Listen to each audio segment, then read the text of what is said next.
The world is changed. I feel it in the water. Much that once was is lost, for none now live who remember it.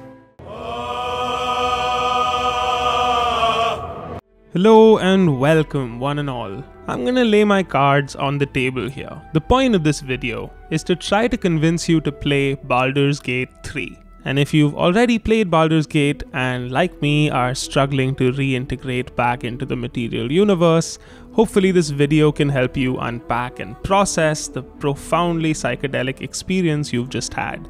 For those of you who literally have no idea what Baldur's Gate 3 is, it's a fantasy role-playing game where you guide a party of up to 4 characters on an epic quest to stop or potentially assist a Lovecraftian horror in saving/destroying the world. It's got turn-based strategic combat with tons of different character builds you can customize and strategic gambits you can make, plus a heavy focus on role-playing as far-out fantasy weirdos, in the best possible way, where story, conversation and dialogue are prioritized over raw, brain-dead action. Here we don't just punch people, we bears.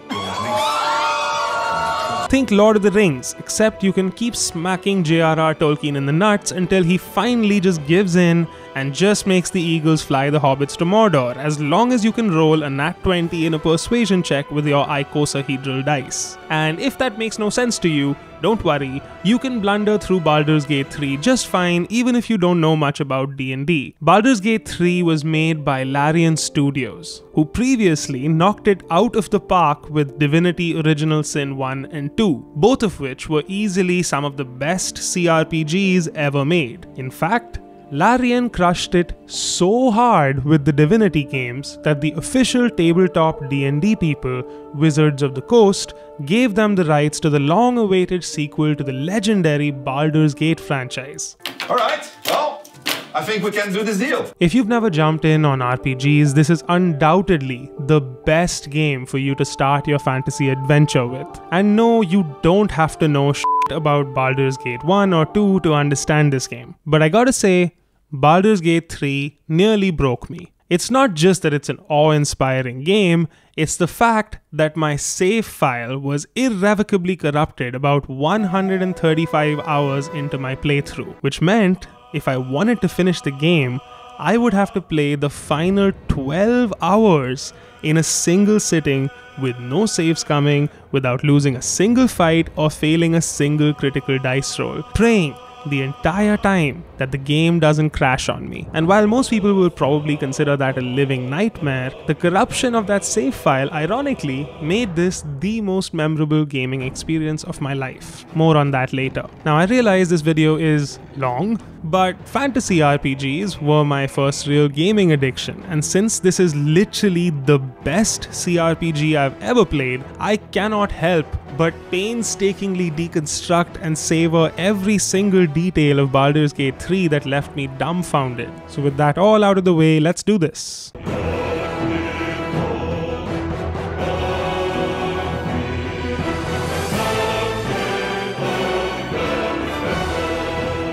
I'll start by elucidating 3 crucial facts about the gameplay in Baldur's Gate 3. If you're someone that has no patience for story and only gives a shit about combat, you are going to love this game. Larian has perfected D&D combat in video games, something they've been dominating the industry with since their Divinity Original Sin games. The action in Baldur's Gate is deep, nuanced, exciting, yes, unpredictable, challenging, and rewarding. I got you for 3 minutes. On the other hand, if you don't really care about combat and you're just here for the story, the game devs have gone to great lengths to ensure that you can finesse your way through almost this entire game without ever engaging in combat. You might need to turn down the difficulty a bit and save scum occasionally, but if you want the plot and characters minus those annoying combat encounters, or you want to do a non-lethal playthrough, it's a completely viable way to play this game. Lastly, I just want to take a second and marvel at one of Larian's biggest achievements in their games, in my opinion. Somehow, Larian manages to make literally every single one of its combat encounters feel meaningful and unique. There are no filler fights in Baldur's Gate 3. Ain't nobody got time for that. There are no random encounters with hordes of faceless enemies that arbitrarily accost your party as you journey through the Sword Coast. Almost every enemy is unique. They probably have a name, a family, and a whole backstory. Each encounter is meticulously crafted to ensure that every detail of the terrain and topography adds a level of strategy and carefully controlled chaos into the mix. Every fight feels like a chapter out of a book, or a scene from an epic movie, where every enemy you snuff out carries weight and meaning, sometimes locking you in or out of whole quest lines. I don't think I'm ever going to be able to go back to an RPG where the developers place combat encounters on the map pretty much randomly based on manipulative Skinner box dopamine hacking tactics, instead of actually bothering to come up with adequate justification or stakes or personalities associated with that fight. I don't need a random hit of dopamine every 2 minutes like some kind of tweaked out 11-year-old. I need that big hit of satisfying combat that actually matters in the larger context of the game. Anyway, now that I've mentioned what I think truly stands out about Baldur's Gate 3 compared to its peers, let's jump into the actual brass tacks of how the gameplay loop of Baldur's Gate 3 is organized. This is where the fun begins. Right off the bat, you have important, intriguing gameplay decisions to make during the character creation process. Choices you make at this stage will literally affect the entirety of the rest of the game, from small strategic variations that occur due to your character's combat utility, as well as grand changes to the plot and ending based on your character's ability to negotiate the vast swathes of dialogue and non-combat gameplay. If it's your first playthrough though, or you're new to D&D's impenetrable stat-based gameplay, don't stress the character creation too much. You can respec your character pretty much anytime after you've completed the first few hours of the game. Now, I'm not gonna lie, if it's your first CRPG experience, the first few hours might be a bit of a slog. You are going to incur attacks of opportunity constantly, because you'll forget that's a thing, and you'll hate yourself for it every time. Embarrass yourself like that in front of all those goddamn people! Well, you were drinking all night. Drinking again, 8 goddamn whiskey sours. Fucking bullshit. Playing a wizard is basically going to feel like you're getting a PhD in quantum mechanics, so you might want to stick with the dumb classes like the barbarians. Hey, you don't need to understand how the game works if you can move mountains with your fists. There's a lot of dialogue and choice in Baldur's Gate 3 that you might not be used to, and arbitrary things that seem innocuous can make a huge difference, sometimes dozens of hours later in the game, which can be kind of intimidating, especially if you're a save scumming rat like me. Seriously, this game is a save scum's worst nightmare. But don't sweat it and try not to save scum the dice rolls too much, because the writers have taken great pains to give you almost infinite ways to solve each problem, and failure often leads to the most interesting emergent gameplay opportunities in Baldur's Gate 3.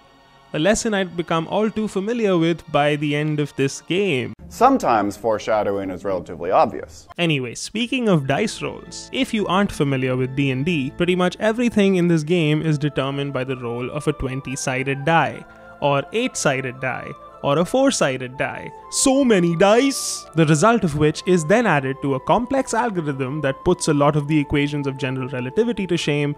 So get off your act, let's do some math.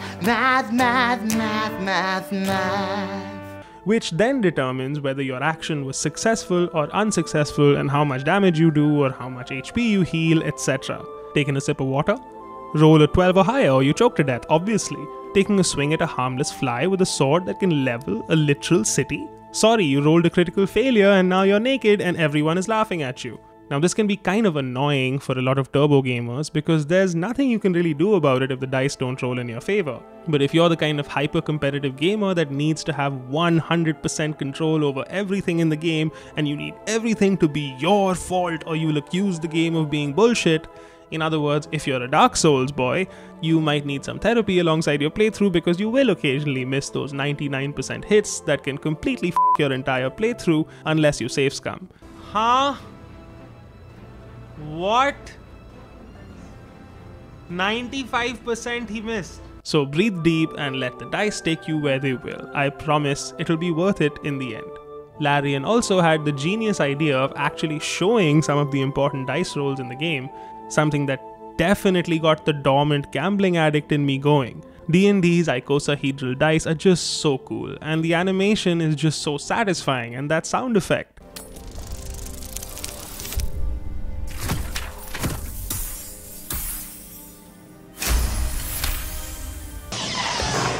I said, goddamn! Oh, and if you don't happen to speak nerd, icosahedral just means a 20-sided polyhedron. What's a polyhedron? I'm glad you asked. Well, you see, in 3-dimensional geometry, over the course of the game, your character as well as the other party members, get this, you level up. Oh my god! And while I understand that might not be particularly groundbreaking, Larian has shit their pants trying to make sure you can fine-tune your party to your precise playstyle, offering numerous opportunities at deep customization as you progress through the levels of each class and unlock new and more powerful abilities. How Larian manages to balance a game like this with this many variables at play in each and every combat scenario, I will really never know. Except, I suspect maybe I do know. They just don't balance it. They let you break it. If you figure out a sufficiently creative idea, you can break this game. Like this dude that figured out that you can basically morph a member of your party into a giant owlbear and then basically do a WWE move off the top rope and deal enough damage to one-shot any boss in the game. The top ropes! Wait, how much damage did you just do? 892. What? That's just part of the fun. And while you'll gain many abilities that will greatly enhance your combat capabilities, a lot of the other non-combat oriented stuff can be equally pivotal. I, for example, learned to summon enough dudes, monsters, and ghouls with Gale to basically cheese any fight in the game. On a quick side note, those ghouls were literally my favorite thing in this game. Look at them, the sweet little guys. Come with your retinue, my god, dude. Gale rolls deep. Meanwhile, I basically turned my player character into a mind-reading Donald Trump that could con his way through any situation. And while the dice roll business applies to everything in the game, you can greatly load the dice in your favor by simply raising certain stats or equipping certain pieces of armor that allow you to gain an advantage on the rolls. That's why it's possible to craft a character that's high on charisma and pretty much talk your way through the entirety of the game. Even if you can't always avoid conflict, your ability to clear a dice roll can often be the difference between getting into an unwinnable scenario or getting the jump on a bunch of enemies that never see you coming before they feel the cold steel of your blade sliding through the tender tissues of their trachea. Mixing and matching these various abilities that the character has with the various aspects of a character's class, combined with the strategic game of positioning your troops around the map to ensure they can do the most damage, becomes an addictive gameplay loop that I frankly still can't get enough of.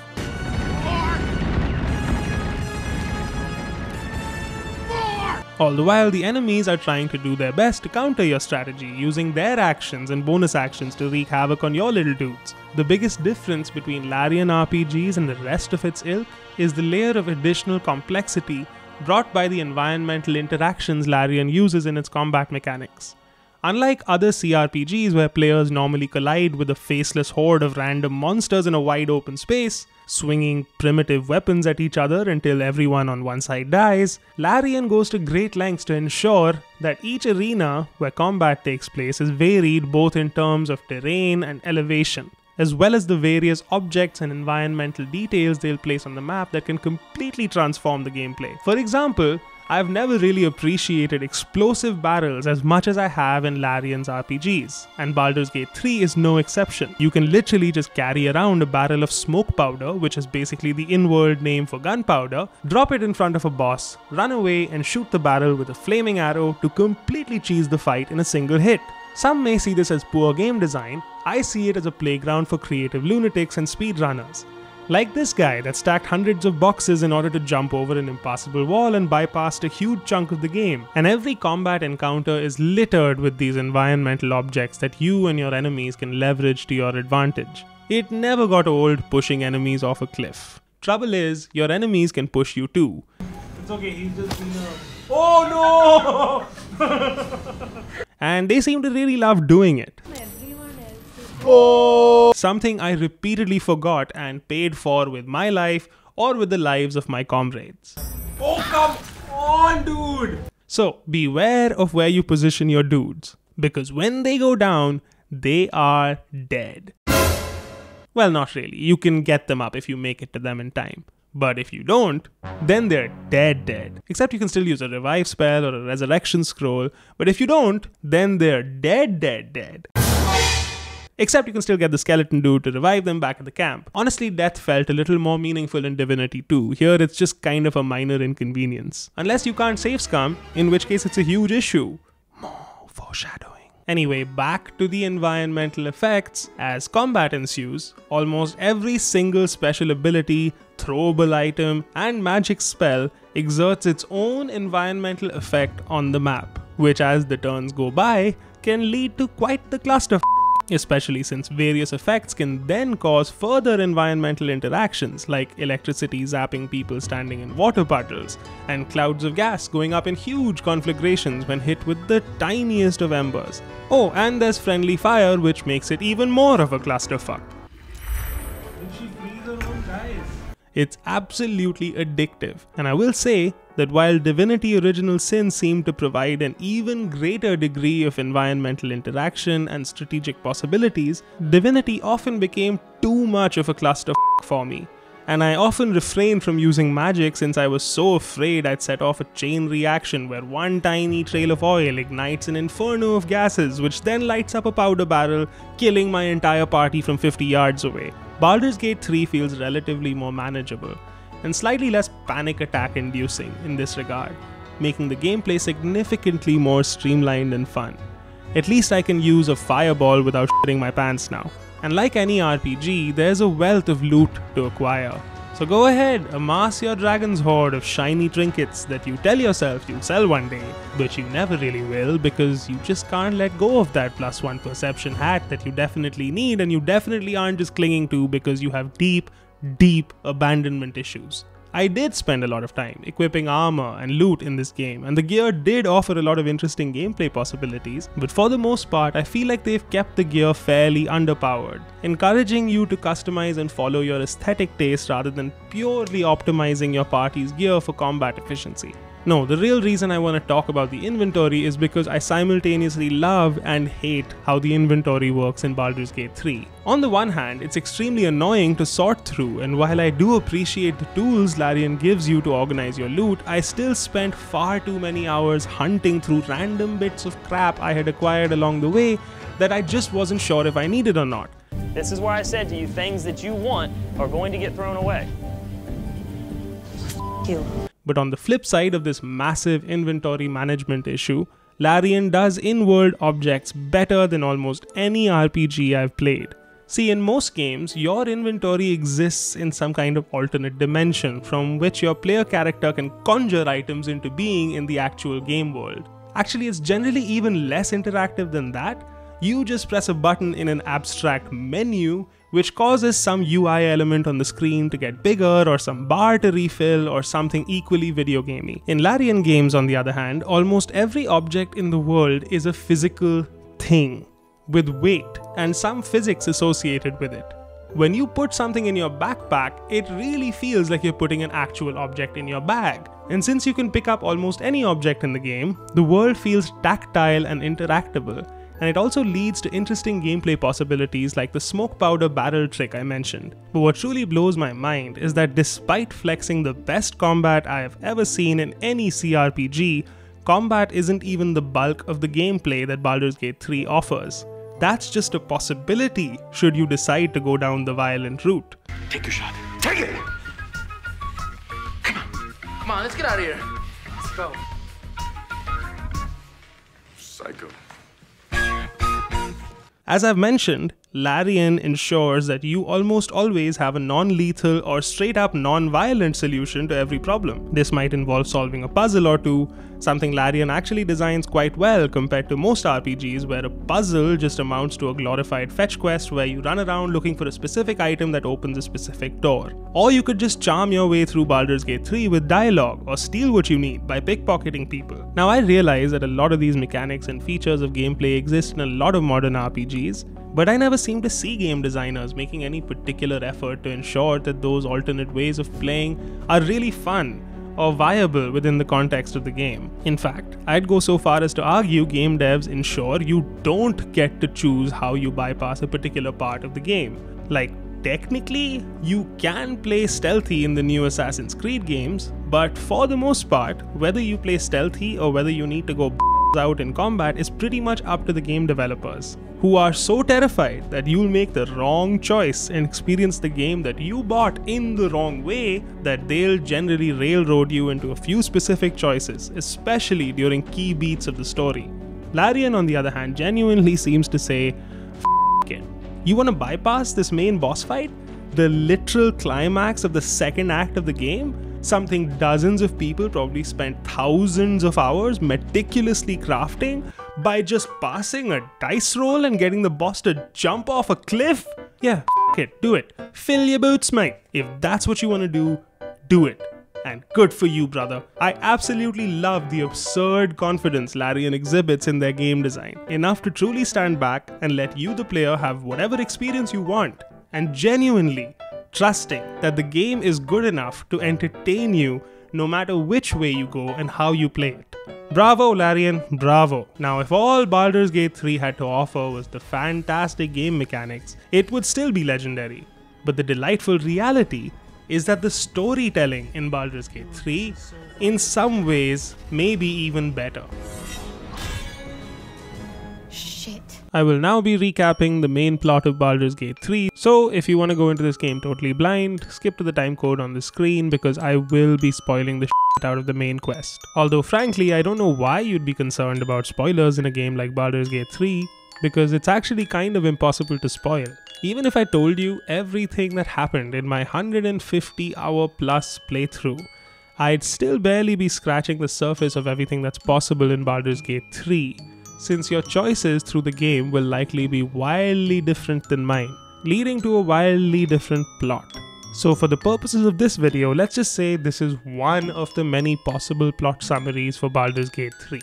We open the story with a Cthulhu-looking spaceship called a Nautiloid attacking the city of Baldur's Gate. The strange alien beings piloting the Nautiloid are called mind flayers, and they're abducting many of the city's inhabitants, and that's where you come in. You're just some asshole that gets picked off the street and has a nightmare-inducing tadpole inserted directly into your eye socket, which will soon turn you into a tentacle-faced thrall. But before the process is complete, the Nautiloid is attacked by Githyanki dragon riders, who are essentially the mind flayers' mortal enemies. The Nautiloid crashes during the conflict, but you and a couple of others on the ship are able to survive the landing, with the help of what appears to be divine aid. You must now gather the other survivors off the ship and attempt to cure yourselves of the parasite in your head, which will turn you all into mindless Cthulhu drones in the span of a week. Unfortunately, you and your companions are out of luck, and almost everyone that offers to help you seems to be trying to get you all to kill yourselves before you turn into mind flayers. Thankfully, you possess an artifact that seems to be keeping the mind flayer parasite at bay for the time being. One night, when you rest at your camp, your dreams are visited by a vision of your guardian angel, the being that claims to have saved you during the free fall from the Nautiloid. The guardian angel informs you that you have a crucial part to play in a cosmic conflict that has been raging for centuries, and she implores you to seek out others that are infected with the mind flayer parasite. So you scour the Emerald Grove, where your adventure begins, for other mind flayer parasite hosts. On your journey, you find a man stuck in a portal. After you yank him out of the malfunctioning magical conduit, you learn that he's a wizard named Gale. A bit shocked, but friend, it's a relief and a pleasure to make your acquaintance. And he joins you on your quest.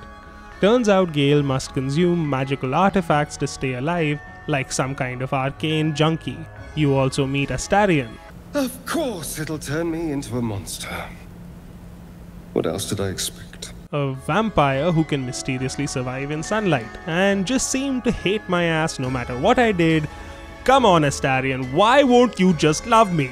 Then there's Shadowheart, who you free from a pod on the Nautiloid in the first scene. Shadowheart is a servant of the goddess of darkness, Shar, and her dream is to become one of Shar's elite enforcers, a dark justiciar, or Justicar. I don't quite know how to pronounce that. And if you haven't picked up on the themes already, Shadowheart is metal as f***. Let go, mother. embrace loss. We also have Will, the Blade of the Frontiers, who sold his soul to a devil woman. Will is on a quest to track down Karlach, a murderer who he's been seeking for years. But when you actually run into Karlach, it turns out she's just a nice demon lady who's been f***ed over by the forces of hell, and she becomes one of the most loyal allies in your party.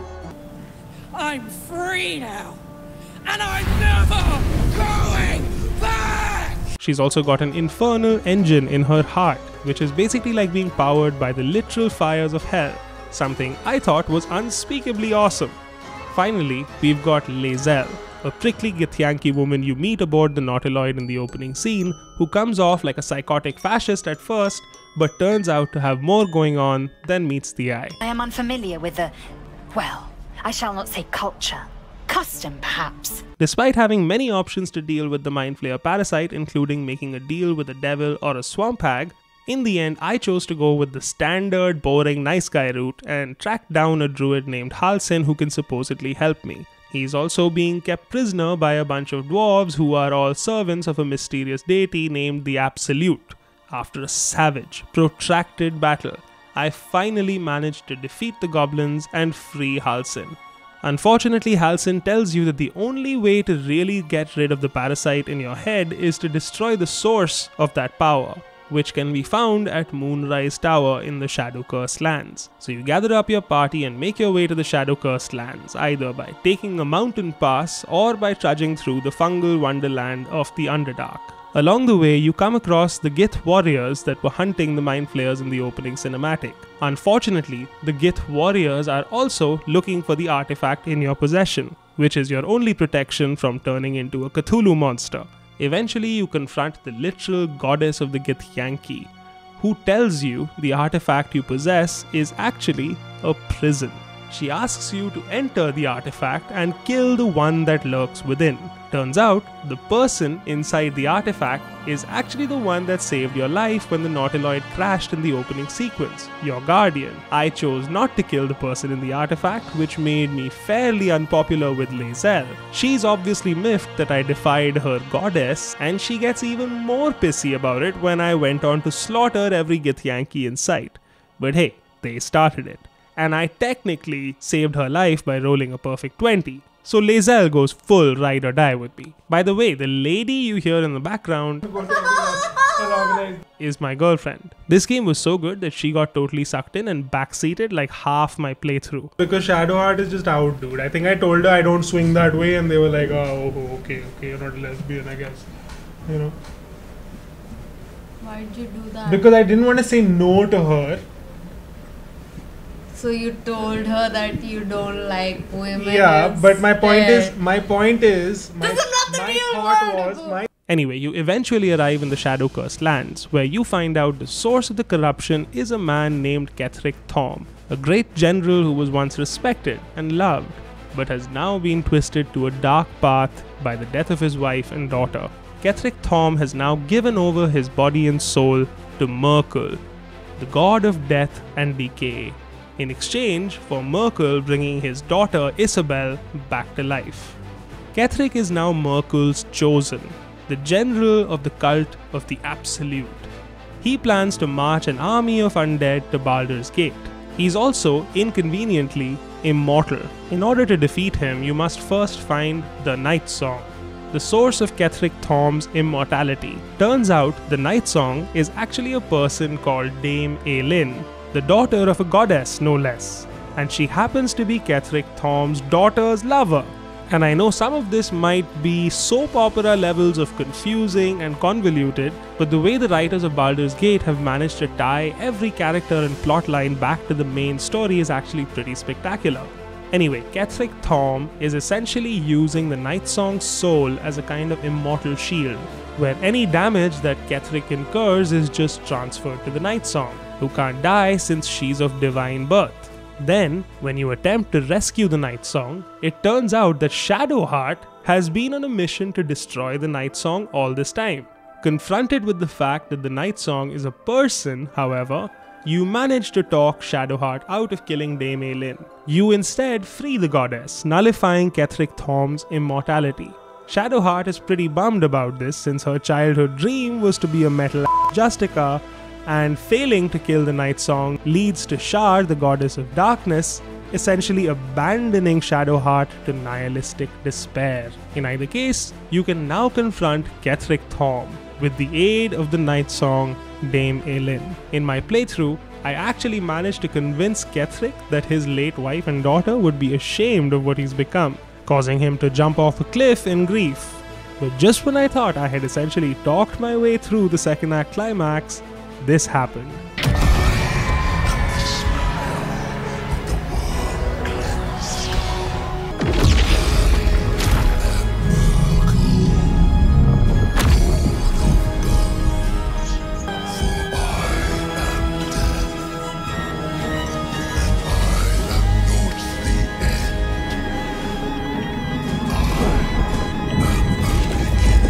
Dude, this is so fucking cool. After besting the god of decay in combat, you finally lift the curse that plagues the shadow-cursed lands.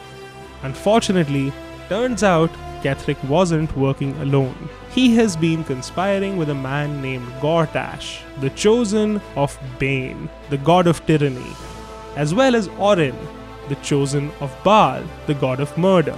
Together, Ketheric, Gortash and Orin, the chosen three, plan to use these MacGuffins called the Netherstones to seize control over something called the Elder Brain, the entity which is being worshipped by the cult of the Absolute, and the same entity that commands the legions of mind flayers from the opening scene of the game. The only way to truly save this world is to seize the remaining Netherstones from Gortash and Orin before the armies of the Absolute destroy Baldur's Gate, or worse, the Elder Brain breaks free and subjugates all sentient life in the universe. From there, it's on to the city of Baldur's Gate and the final act of the game. There you must acquire the Netherstones from Gortash and Orin, as well as gather allies to face the approaching horde of monsters, and finally confront the Elder Brain in the climax. Along the way, there are many side plots and companion quests that come to a head in this powder keg of an ending, often directly related to the conclusion of the main quest, including Gale's plot about dealing with the thermonuclear magical weapon embedded in his soul. Please. For too long, I've lived in fear of taking a host of innocents with me when I expired. Now at least I can be assured my demise will be saving them instead. Saving Astarion from the High Vampire that's trying to use Astarion as a sacrificial lamb in his designs to become an ascendant vampire. Oh, you are weak, my child. You are a small, pathetic little boy who never amounted to anything. As well as saving Will's father from an underwater supermax prison, and freeing the true Githyanki god and deposing their usurper goddess, recruiting even more quirky allies, and generally it up in Baldur's Gate. In the end, you make your final stand against the Elder Brain, but you're not alone. Every character and faction you've helped along the way joins the fray for this final assault. The Moon Maiden's silver light is a shield in dark times. Today, it is mine to wield. And I hold her sword. Yeah, son! Becoming summonable allies in combat as you carve your way through legions of mind flayers, subjugated dragons, and other unspeakable horrors, but it's simply not enough. Turns out, only an illithid mind flayer has the psychic capacity to take control of the Elder Brain, which means either you or one of your party members has to literally turn into a monster to defeat the Elder Brain. Or you can choose to hand over absolute power to one of the other shady characters jockeying for supremacy in this conflict, including a shady devil named Raphael, and your guardian angel from the opening of the game, who it turns out is not a hot elven lady, but a hideous mind flayer literally called the Emperor. Whichever ending you choose, I have to say, this game had one of the most epic and satisfying finales I have ever experienced in a video game. While there's a lot I have left out of this summary, I think I've covered most of the essential beats of the story, and you should probably have a pretty good idea if it's the kind of story for you.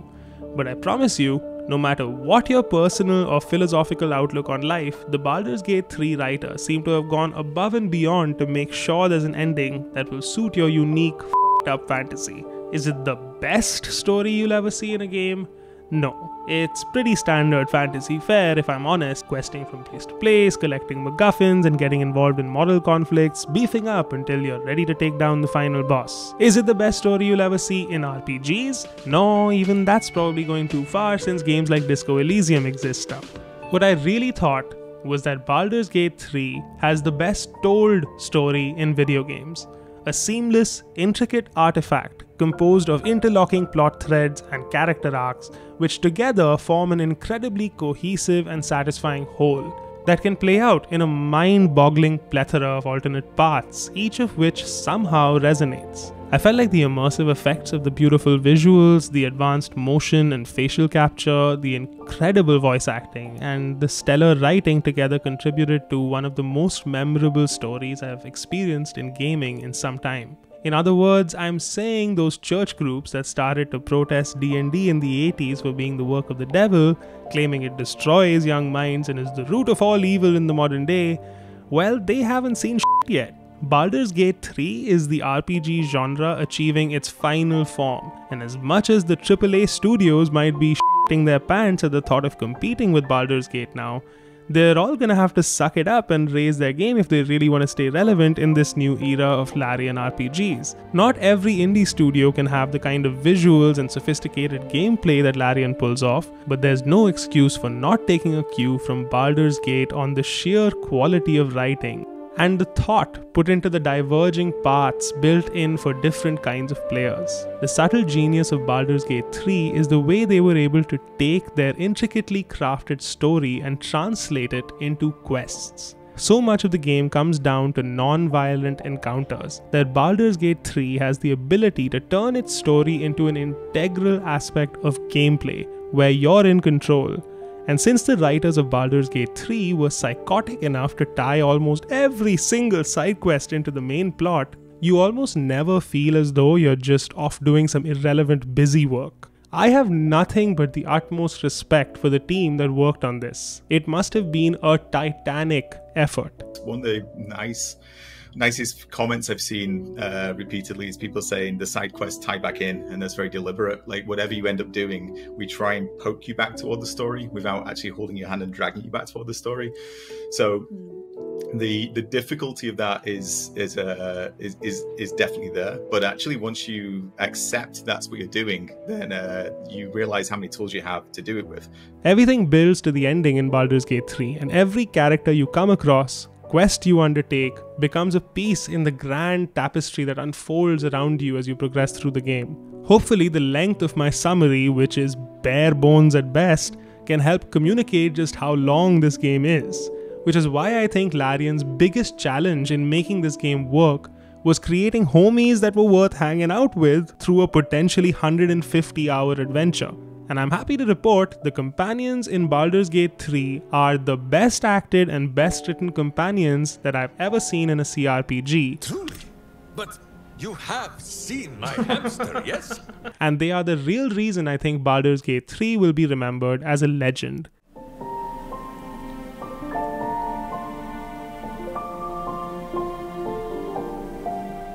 When I say Baldur's Gate 3 has the best companions in any RPG, I don't just mean the companion characters, by the way. All NPCs in this game are treated with incredible care and attention to detail. It's funny, in RPGs, you can generally tell exactly who your companions are going to be before you even talk to them because their character design is just so much more sophisticated than every other NPC on the map. In Baldur's Gate, literally almost every character I came across seemed detailed and had more than enough backstory and motivation to sign up for my band of adventurers.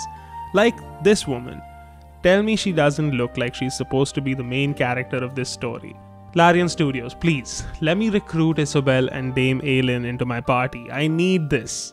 I also straight up missed a companion you can get in this game because I just assumed she was a bad guy and attacked her like an asshole. I was just like, wow, that was an unnecessarily well acted and well designed NPC I met for about 5 seconds. Larian really putting in the work.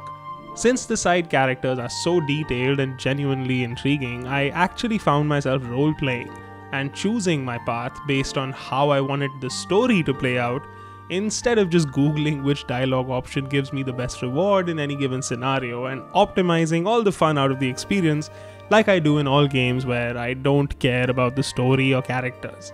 But obviously it's your actual companions that really draw you into Baldur's Gate 3.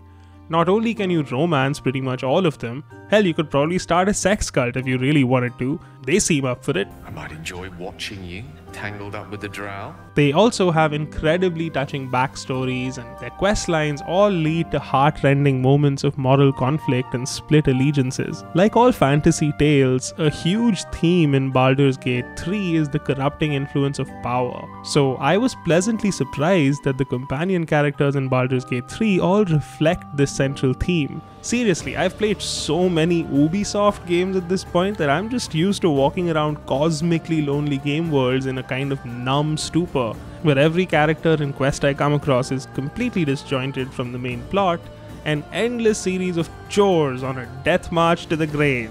But in Baldur's Gate 3, every potential companion character has a detailed plotline that ties back to the main plot. Not to mention a fully developed romantic storyline which often also flirts with questions about power and control. Gale is a dude that f***ed the goddess of magic and then tried to impress her by bringing her a piece of magic that was lost to her, only to end up with the equivalent of a thermonuclear weapon in his soul. Shadowheart is a lady that wants to become the Omega Goth, and you gotta be like, you know, the light ain't so bad. My personal favorite, and a lot of other people's it seems, was Astarion's plotline about becoming an ascendant vampire. Seriously, after all this time, someone actually wrote a Twilight-style vampire paranormal romance that's actually good. It sidesteps a lot of the problems Twilight had by making Astarion way more interesting than Edward Cullen by giving Astarion an actual goal. He needs to take down Cazador, the original high vampire that turned him, before Cazador can complete a ritual that will not only kill Astarion, but will also grant the High Vampire immortality and crazy powers. Your player character now has to decide whether to help Astarion seize that same power, potentially sacrificing thousands and thousands of innocent victims of Cazador's, or to stop the ritual and talk Astarion out of his understandable desire to become so powerful that he'll never be imprisoned again. Especially after you see the fear in Astarion's eyes at the memory of the torture he endured at the hands of the higher vampire, well, you're gonna feel hard-pressed to turn him down, and it actually made the sexy vampire thing interesting. Especially when allowing Astarion to become an ascendant vampire might make your actual endgame easier since you'll have a buffed party member on your side. Except if you really go balls deep on the Astarion storyline, everyone else on your party will hate you. Oh, and he'll occasionally need to suck your blood, which will really mess with you in combat. But that's what makes it so fun. The game never really tells you what the correct answer is, and you really just have to muddle through the game based on your own moral principles or whatever role-playing angle suits your fantasy. Unless of course you do something your companions don't like, in which case you might need to kill their ass. I'm looking at you, Will. Unfortunately, my girlfriend got incredibly emotionally needy whenever one of my teammates actually got angry with me. So much so that she would insist I reload a conversation over and over until we'd get that sweet, sweet approval juice. But that certainly meant murdering my own friends was out of the question. Until of course, she passed out for the night, and then it was shitty bang bang, son. No, seriously though, I'm actually way more soft-hearted than my girl, and I actually reloaded the game way more times than she ever asked me to. And you know, honestly, Will's not even that bad. He's just a little bit more boring than your other companions, but even he has an incredibly compelling story about selling his soul to a devil woman so that he can save his father and the city of Baldur's Gate. Still, I got this strange, satisfying rush when I broke his heart. F*** you, Will. But it's a testament to the pure genius of the writers of Baldur's Gate that even their least impressive characters made for a more intriguing storyline than the main quests of most modern AAA games. Now I want to take a second and admire the dialogue in Baldur's Gate 3. Even the waves of fate can break upon the shores of will. The writing in most games is enough to make the characters feel soulless without any help from the uncanny valley facial animations. Sorry, my face is tired from dealing with everything. In Baldur's Gate 3, I found myself actually letting the actors finish their lines instead of just mashing spacebar as I rapidly skim the scene for the information I need to get to the next gameplay segment. Just from a purely literary standpoint, the dialogue in this game is incredibly emotionally charged and believable. What do you see when you look at me? Which really helps when characters are delivering long segments of gobbledygook exposition. And Baldur's Gate is funny. Plenty to digest, after all. A good deal to stew over, if you will. Words ladled with import should be savoured so as to better absorb their meaning. Wouldn't you agree? Elminster. Right.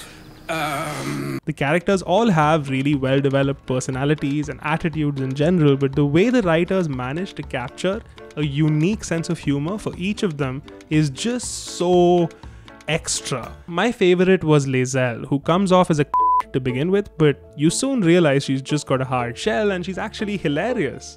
I am unfamiliar with the, well, I shall not say culture, custom perhaps. Then there's this guy Minsk, who was useless to the team, but I hesitated every time I had to ask him to leave my party because every time I asked him to go, he'd say, "Truly, but you have seen my hamster, yes?" Then there's all the unique interactions between your party members, depending on who you brought along for the adventure. This was a mechanic that I first experienced in games like Mass Effect, Dragon Age Origins, and Fallout, and is one that I've missed deeply since I first played those games. Every action you take in Baldur's Gate 3 is preceded by a reaction on the part of your companions.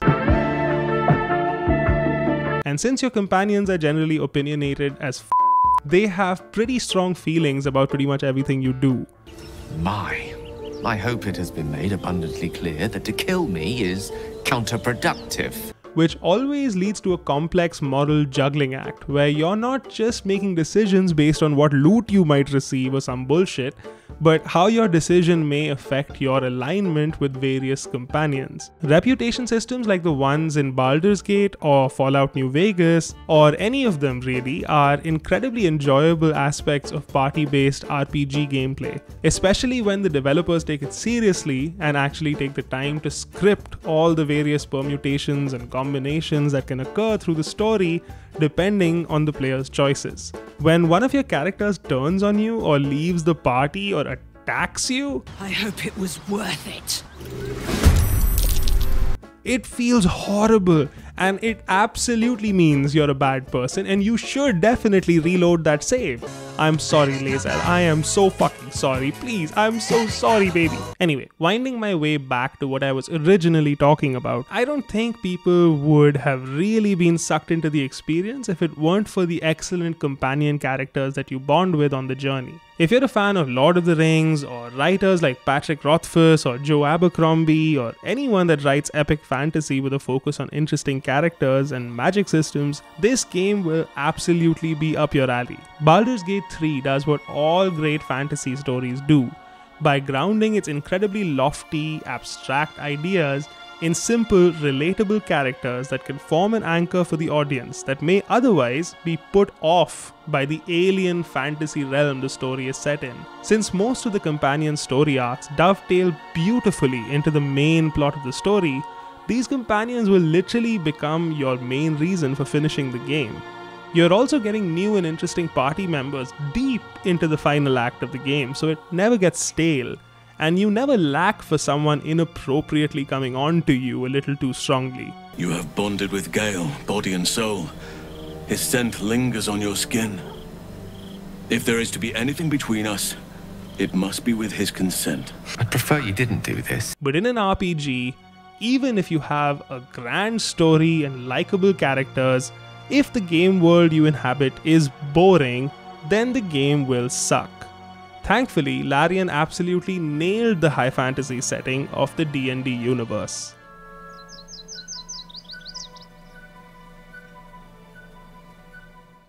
Part of the Forgotten Realms setting from D&D, Baldur's Gate 3 takes place on the Sword Coast. I have to admit, While I am a fan of games like Baldur's Gate and Neverwinter Nights set in the D&D universe, and I even read a trilogy of books set in the D&D universe as a kid, I watched the awful movie with Jeremy Irons, Let their blood rain from the sky! but I'm not always a huge fan of the generic fantasy tropes of D&D. I find the wizard, rogue, paladin, cleric lineup kind of boring and one note. To me, D&D often meant characters being rigidly aligned along morality scales and classes leading to predictable interactions, or races of often bland, standardized magical beings and lazy elements of world building constantly being recycled and randomly mashed together into mundane, lifeless, miserable worlds without any real thought put into what life in this world would really be like, which left me wondering why every NPC doesn't instantly kill themselves out of boredom and depression. Which is why those BioWare and Obsidian CRPGs meant so much to me. They added a layer of player agency, which makes exploring the world of D&D truly interesting. Trying to just read a D&D campaign as a story is honestly kind of pointless, but the act of participating in the collaborative storytelling that D&D offers, well, that's obviously where the world of the Forgotten Realms suddenly begins to shine.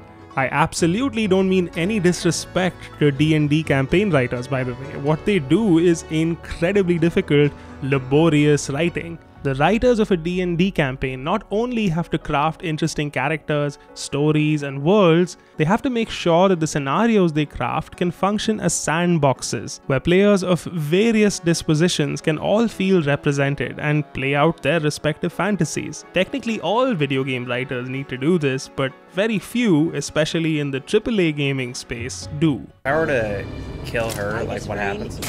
No. See, I can't kill her.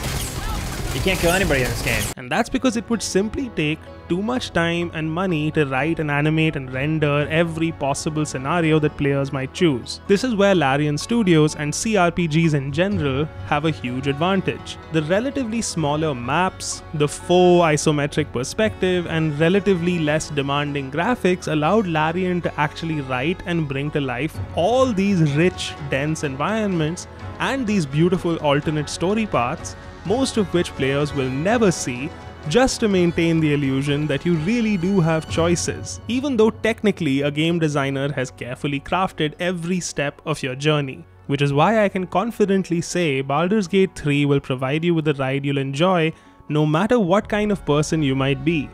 Unless you just hate turn-based combat or CRPGs in general, in which case you're probably not even watching this video. And when I say Baldur's Gate 3 has relatively less demanding graphics, I don't mean it's cheap or ugly or anything. No, this was a huge production. To the chagrin of what seemed to be like half the game development industry, Baldur's Gate 3 over-delivers so hard that most game devs seem to be getting insecure about how shit a lot of their games look in comparison. I just mean Baldur's Gate 3 isn't going for full 3D ultra realism. It's more artistic genius than graphical fidelity that you're getting. But a lot of the scenes, especially the facial animations of your companions, are stunningly realistic and emotive and dynamic. Man, the acting is also just on a completely different level than I'm used to in fantasy RPGs. Video game acting has generally been getting better across the board, but I think this is the first example of fully voice acted and fully animated dialogue sequences in a CRPG, and the result is breathtaking. The additional layer of performance brought by the actors playing the NPCs, both in terms of their voice acting and their actual physical performances, is something to behold. The level of immersion here is starting to get kind of freaky. I just think back on those dead-eyed, wooden performances from Skyrim. There's no time to stand on ceremony, my friend. I need your help again. I want you to go with Irileth and help her fight this dragon. Or even something as recent as Starfield, and the level of expressiveness in Baldur's Gate 3 is just superior in every way. How they pulled this off at this level for this metric ton of dialogue they wrote is genuinely beyond me. And it makes me wonder, if studios are given the freedom to just design dynamic, interesting worlds and characters without spending all their time and budget just creating photorealistic graphics, could all stories in video games be this good? Nah, that's just crazy talk. I must be crazy. Coming back to the setting, I want to say something that I'm sure will be an unpopular take. I don't like lore. Hey, nobody cares. Nobody cares. And yes, I see the irony in someone like me that claims to be a huge fan of fantasy and science fiction, not really giving a shit about lore. Isn't that the whole point of fantasy worlds, to have a bunch of esoteric magic systems and arcane secrets, or dense lineages of imaginary royal families and unnecessarily complex histories of non-existent fantasy kingdoms? Well, I'd argue no. You actually don't need any lore at all to make a fantasy story compelling. Let me explain. First of all, what do we even mean when we say lore? I understand lore as details about the world that aren't explicitly tied to the plot or the characters of a story. Like a journal entry you'll find in someone's closet in an RPG, telling you how a particular magical artifact works. That's not really necessary to the story, which is why the game devs didn't force you to sit through a cutscene where some NPC explains the workings of the magical artifact to you. It's there if you want it, take it or leave it. Now, this is the kind of lore I'm saying I generally can't stand. Yeah, sure, it can be kinda interesting sometimes if I'm super invested in a game and its world. It can occasionally tickle my brain to see some detail about it fleshed out a little further. But generally speaking, I skip through that shit as fast as my thumb can move. What are you... Perhaps we could start over. Because it's not story. To me, story requires characters. Without characters that a writer has bothered to set up with appropriate stakes and motivations and some kind of emotional connection, it's incredibly hard to give a crap about a story. You can watch some mindless action flick and stare at explosions for a couple of hours, but unless you have some kind of character to latch onto within the narrative, you're never going to think about that movie again. So when I say lore is uninteresting, I mean it's generally similar to a story without adequate characters. It feels lifeless and devoid of purpose, a detail for the sake of more detail, an aspect of the world building that was clumsily inserted into the game without the appropriate effort to make it blend into the world and enhance it.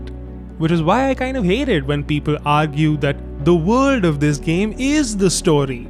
These are generally fans of From Software games, and while I think those games are excellent, I can't actually pretend I think they have a great story.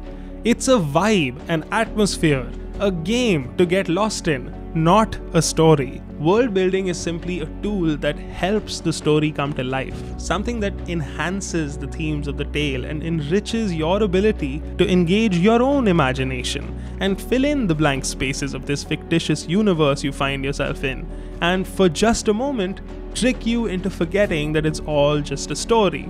Baldur's Gate provides plenty of lore, but they managed to tie their lore into the characters and story so masterfully that even a rabid lore hater like me can get into it. I spent countless hours engaging with minor NPCs, reading little log entries and books. Life has tried to push me down, make me crawl when I should fly, but I won't be stilled, and when I'm killed, I'll be looking at the sky. For a fucking rando thief, pretty fucking good. Exploring every nook and cranny of this gorgeous game world because the story actually expanded and mutated to incorporate those lore elements I came across in meaningful ways. Everything from the magic systems to the fictional histories come back in some way to play a part in the main quest or a companion quest. Take the in-world lore about the Weave, a kind of magical energy that permeates the universe, emanating from the goddess of magic herself, Mystra, or the ancient civilization of Netheril that existed in what seemed to be the previous life cycle of the cosmos, kinda like a Graham Hancock thing. The Netherils had mastered magic so advanced that they were almost able to enslave Mystra to their designs. This would generally be the kind of lore you'd come across in any magical fantasy world, the kind that would instantly put me into a terminal coma.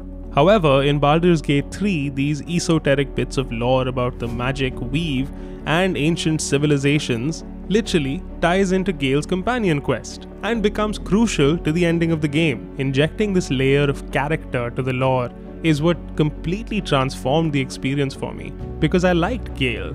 My avatar even had a fling with him, since I couldn't really make it work with Astarion, which is cruel, sure, but at least I never asked Gale to kill himself, something I can't say for his ex, the goddess of magic.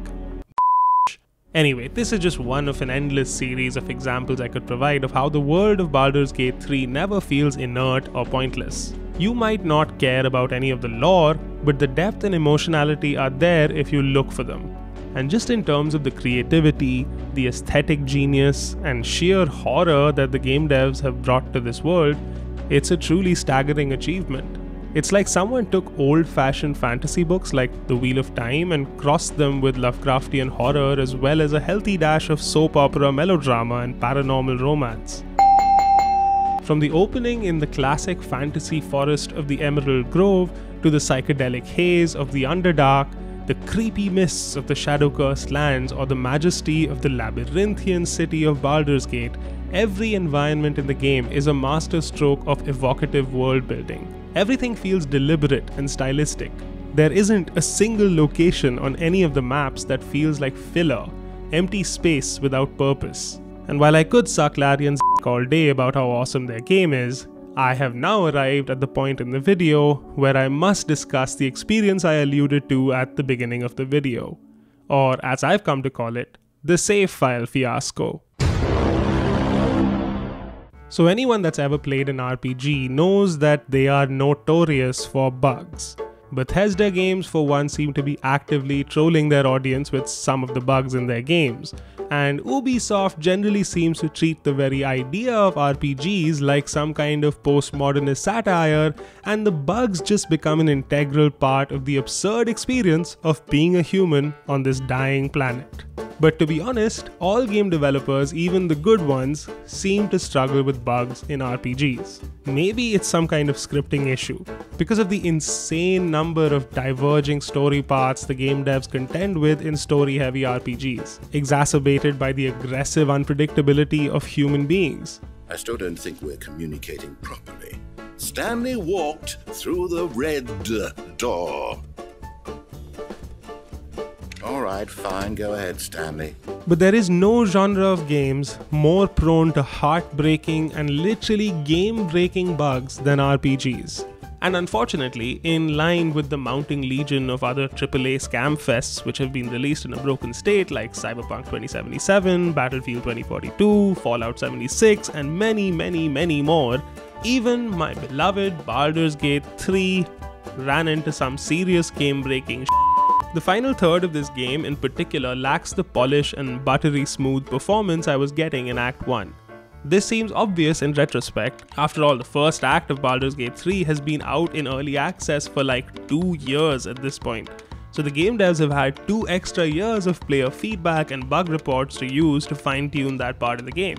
There were a few glimmers of that original genius that did peek through in the ending of the game, but for the most part, I felt like the experience was kind of a downward spiral. A spiral which terminates with Baldur's Gate 3 still ranking as a triple S tier game in my opinion, but definitely not perfect. The performance was cause for even more concern. I suddenly found that once I had reached the city of Baldur's Gate in Act 3, I was suddenly struggling to even clock 30 FPS consistently, with noticeable stutters and skipped frames as well as lag and occasional freezes. Now I'm running an RTX 3060, which isn't exactly the top of the line, but it should be able to run a game like Baldur's Gate with no real problems. But that's all small potatoes, an aperitif to the true horrors to come. In a game made by one of the most respected studios in the industry, deep into Act 3, right before I had acquired the final Netherstone and I needed to face the final boss about 140 hours into my playthrough, my save files were corrupted. And yes, I said save files, plural. So it's not like I just lost a few hours of progress, oh no. I had lost the ability to save at all. I could still load some old save files, but I couldn't make any new ones. Initially, it seemed like the problem was the fact that I had this horde of ghouls running around with my party, which seemed to be causing the save corruption. But eventually, even without any summons out, it just wouldn't work. There was just no way to record my progress. See, I knew save file corruption is a possibility as an RPG addict, I mean veteran. Only Baldur's Gate 3 was just giving me no options, no workarounds. This was it. The ultimate gamer doom. A game that was impossible to finish. A unicorn, lost to the darkness of the forest, never again to be glimpsed. Then, from the void of despair from whence I had sunk, I arose reborn, a phoenix, radiant with the fires of gamer pride, and I decided that I may not have much to contribute to society, but god damn it, I can finish this game. I figured I had about 4 to 6 hours of the game left, and if I could just play it all in a single sitting without losing any fights or failing a single essential dialogue check, I could finish the game. I'd be going in blind with no idea if I was sufficiently prepared, since I still had several unfinished side quests, and much to my horror, I would soon discover that I didn't have just 4 hours left. It would actually take another 12 hours to complete the game. Even if I literally skipped every optional quest and booked it to the ending.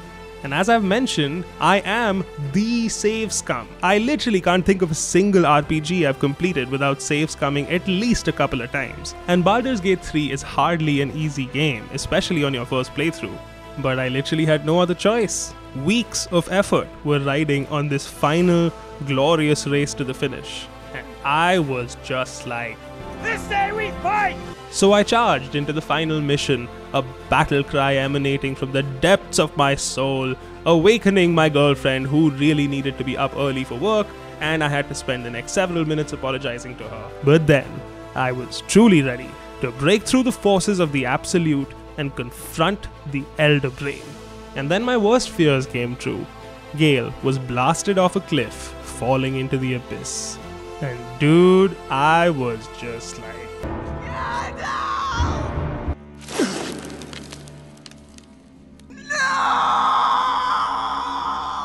But by the grace of Selune, my cleric Shadowheart was able to make it to Gale's glowing soul orb and get the revive off just in time for us to book it to our meeting with the Elder Brain. And it was only 4 AM at this point, so I felt like I'd done pretty good, as Nautiloids appeared on the horizon, wreaking havoc on the city of Baldur's Gate. The Elder Brain hovered over the battlefield, a Lovecraftian terror looming over my precious playthrough.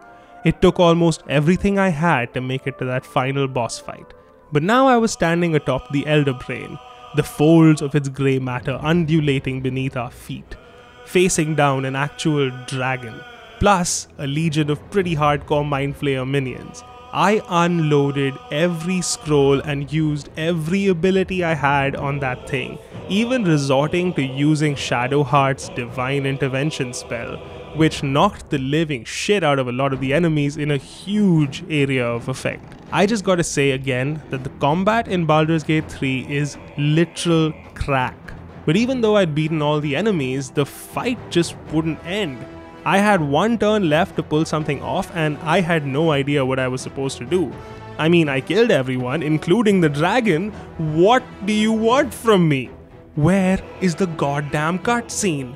If I couldn't figure out what to do, a Nautiloid was about to show up and start carpet bombing my dudes, so I needed to haul ass. Finally, I figured out you have to go up to the crown at the very edge of the map and use the netherstones on the crown. But just as my player character was dashing her Cthulhu face across the map, a goddamn tentacle appeared from the folds of the brain we were standing on, entangling my player character, rendering her immobile. Dude, what? I have literally never felt my heart beat so fast in a video game. I was literally inches away from victory, and this motherfucking tentacle was going to be my downfall. I had like 3 more pawns left to use, my trusty ghouls. Unfortunately, the ghouls aren't very smart. The first two missed their hits and I was almost in tears. But then I got one final hit off on the tentacle, which writhed and shrieked as I spat on its corpse. My main character then booked it to the ground and we were in.